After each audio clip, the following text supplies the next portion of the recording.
Assalamualaikum warahmatullahi wabarakatuh. Perkenalkan, nama saya M. Ibnu Afani, NPM belakang 038. Baik, saya akan menjelaskan tentang demokrasi dalam kajian Islam. Yaitu langsung mulai dari pembahasan demokrasi dalam kajian umum. Istilah demokrasi lahir dari bahasa Yunani, yaitu demokratia, yaitu kekuasaan rakyat yang dibentuk dari kata demos yang berarti rakyat dan kratos yang berarti kekuasaan. Demokrasi merujuk pada sistem politik demokrasi muncul pada pertengahan abad ke-5 dan ke-4 sebelum Masehi di negara kota Yunani kuno, khususnya Athena, menyusul revolusi rakyat pada tahun 508 sebelum Masehi. Penggagas dari demokrasi tersebut pertama kali adalah Solon, seorang penyair dan negarawan paket pembaruan konstitusi yang ditulis menjadi dasar bagi demokrasi di Athena. Namun Solon tidak berhasil membuat perubahan. Kata demokrasi telah mengalami berbagai banyak penafsiran, bahkan perubahan makna hingga jauh dari pengertian awalnya, yakni pemerintahan oleh rakyat. Hal yang dapat dipahami dari makna ini. Demokrasi menurut para ahli berikut.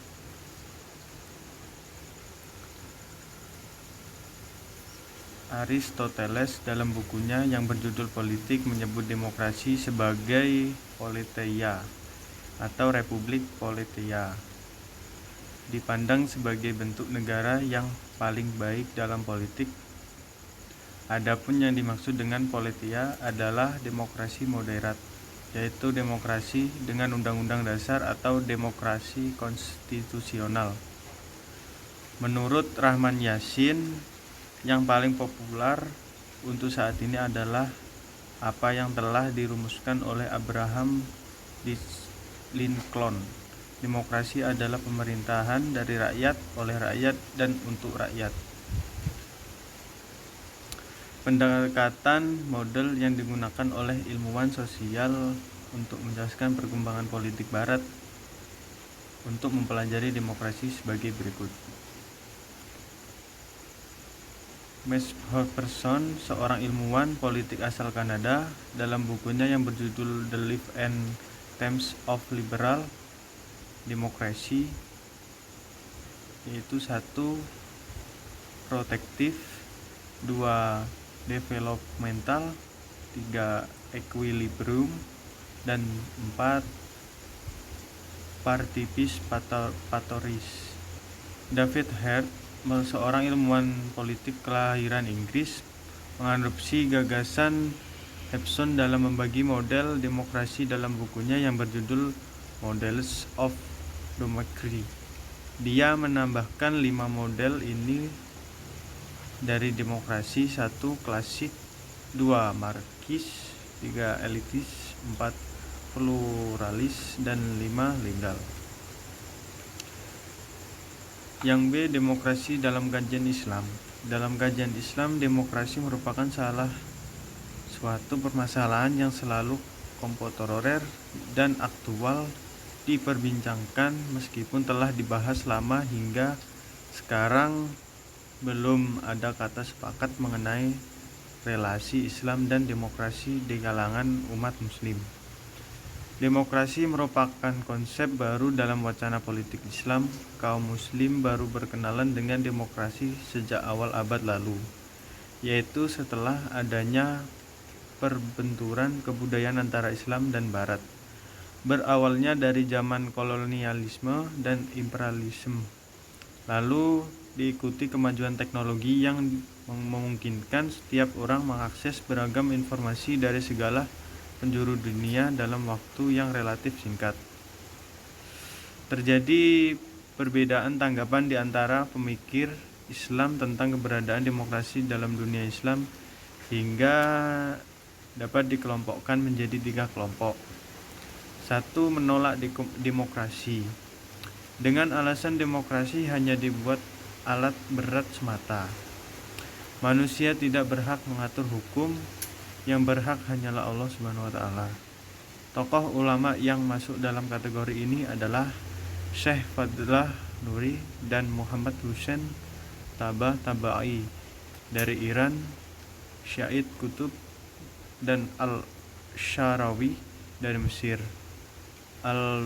Ali bin Hajj dan Al-Bakdir Mughni dari Aljazair, Hasan At-Turabi dan dari Sudan, dan Ali Ridho Al-Nahwi, Abdullah Qadim Zulum.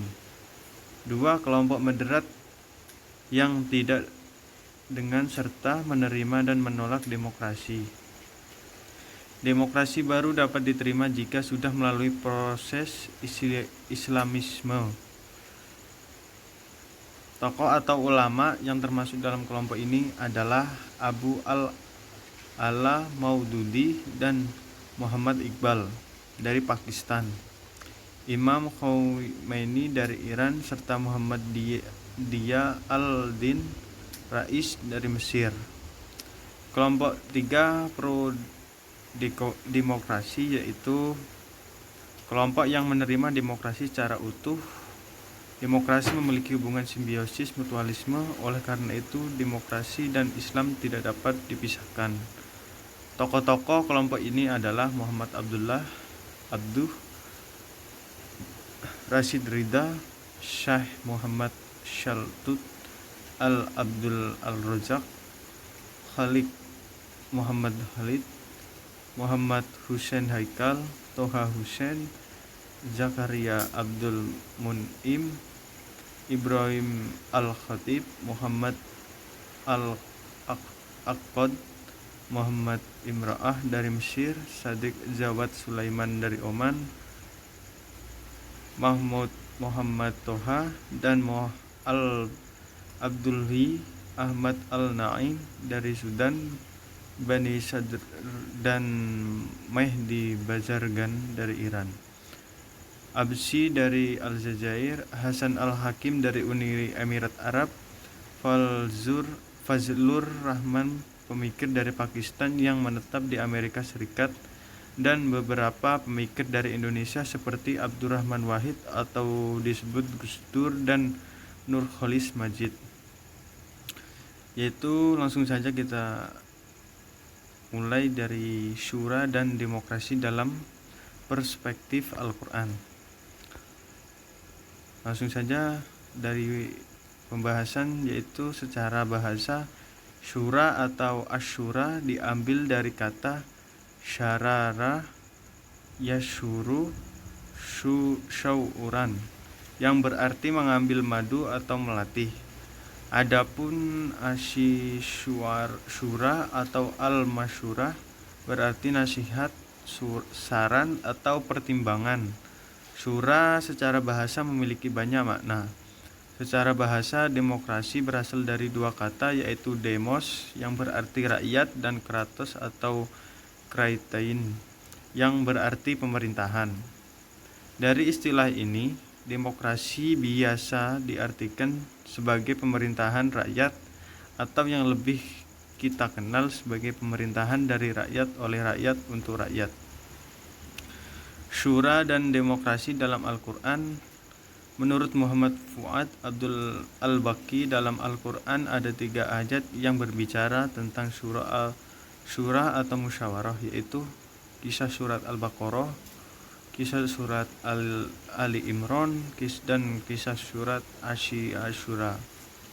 Itulah beberapa petikan Al-Quran yang menjadi landasan syura dan demokrasi. Memang secara tersurat tidak tergambar sedikit pun sistem demokrasi ayat-ayat Al-Quran di atas, akan tetapi jika dicermati dan ditelaah secara seksama, ayat-ayat Al-Quran di atas berisi anjuran kepada umat Islam untuk menjunjung tinggi dan membudayakan sikap demokratis yang secara tersurat digambarkan dalam bentuk pemerintah untuk selalu bermusyawarah dalam berbagai aspek kehidupan. Inilah pesan inti yang menjadi ideal moral dan ayat-ayat Al-Quran tentang demokrasi di atas. Baik, terima kasih. Mohon maaf kalau ada kekurangannya. Wabillahi taufiq wal hidayah. Wassalamualaikum warahmatullahi wabarakatuh.